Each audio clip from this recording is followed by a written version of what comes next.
So there are so many conspiracies about alcohol consumption and what it can cause and what it cannot cause. So some people, they say that alcohol has no effect on me. Some, they say that I don't feel any symptom from alcohol. But let's have a talk on what can happen to liver from alcohol consumption. But I am not saying that the condition that I'm going to talk about is exclusively due to alcohol consumption. It can be due to other uh, confoundings, like fat deposition in the body in general can also cause this condition. So let me take you down the lane of different pathologies that can affect the liver.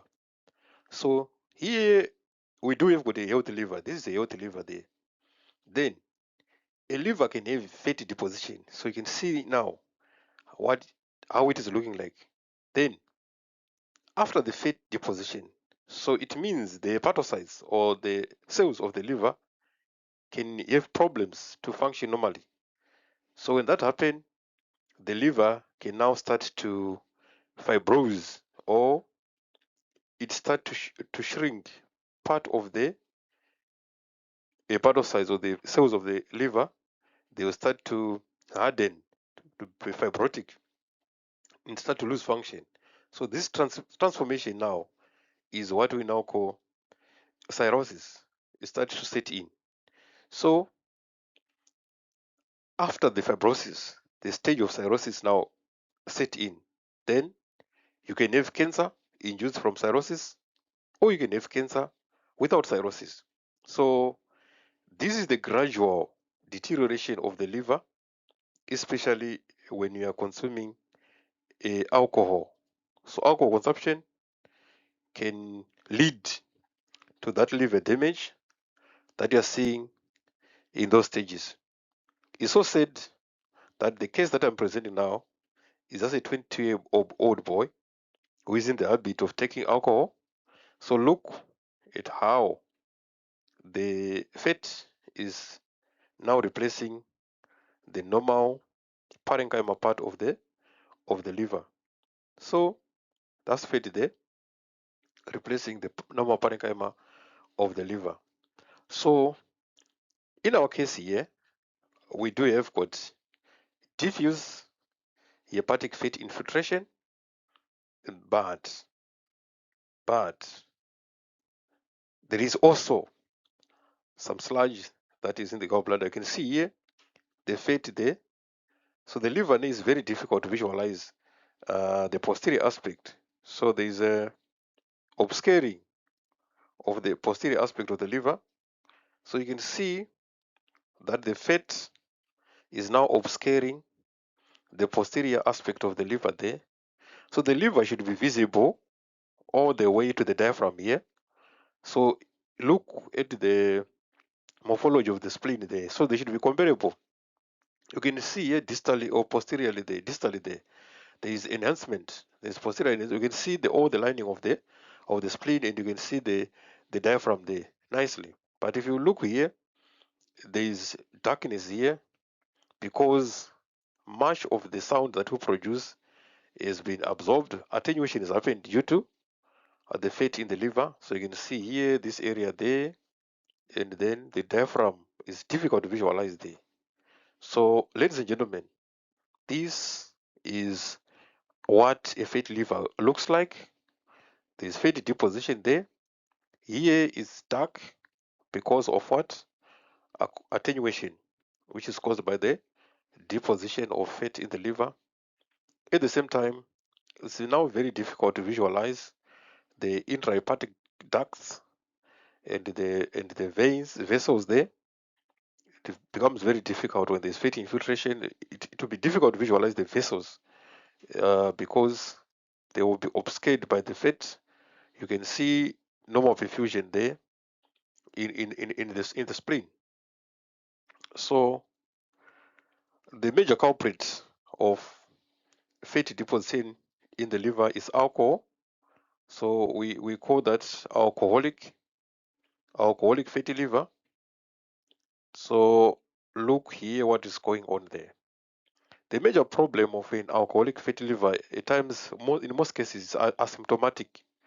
So the people who are taking the alcohol might just say that I'm fine and the alcohol does not affect me. This is sludge there. You can see sedimentation by gravity in the gallbladder there. That's cow sludge. Though the walls are fine, there's no thickening of the walls. There's only sludge there. It's only sludge that you can see here in the gallbladder there. So alcohol can be a silent killer if you take it irresponsibly, or if the patients are taking it irresponsibly. This is the transformation that happens. Now you can see how the liver is appearing like. So this is how you make a diagnosis of a fatty liver on ultrasound. I hope you won't miss it when you're doing your ultrasound.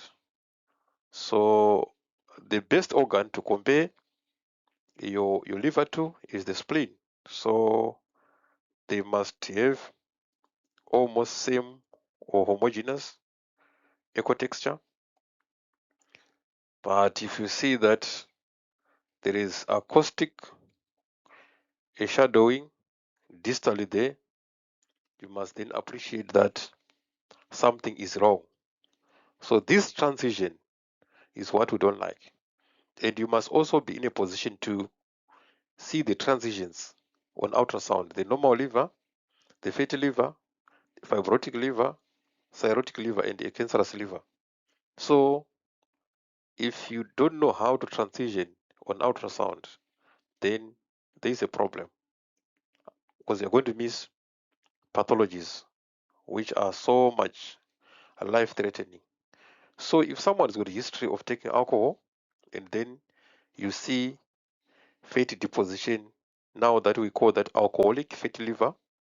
So fatty liver is also called hepatosteatosis. Hepatosteatosis. So it has got grades. So when it's mild, then you can see uh, nicely the liver and all the hepatocytes, the hepatic veins, and you can also see the distal part that is mild or grade 1 hepatosteatosis. Then if the liver is normal, it's grade 0 hepatosteatosis. Also when there's moderate deposit like what we have there, we can see segments or portions of the diaphragm like that. Then this is moderate hepatosteatosis, which is called grade 2 hepatosteatosis. When this is severe now, we go to grade 3 now, which is the most severe form of hepatosteatosis, during which time we will be transitioning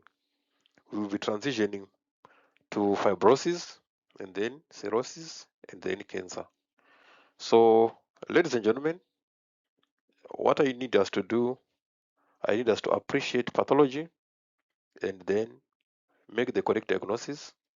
So we must know how to classify different types of liver conditions in the stages. Is it mild? Is it moderate? Is it severe? So when you're having a probe, someone has got abnormal liver functions, make an effort to check for this: a healthy liver, a fatty liver, fibrotic liver, a cirrhotic liver, or a cancerous transformation. Thank you so much for your time. Don't forget to turn on the notification button, because we are in a marathon. We need everyone to be on board, everyone to learn. So the content can be overwhelming. So take your time, go through everything when you're free. Take your free times, go through everything, every lecture slowly, so that you don't miss anything. Thank you so much. Enjoy the rest of the day.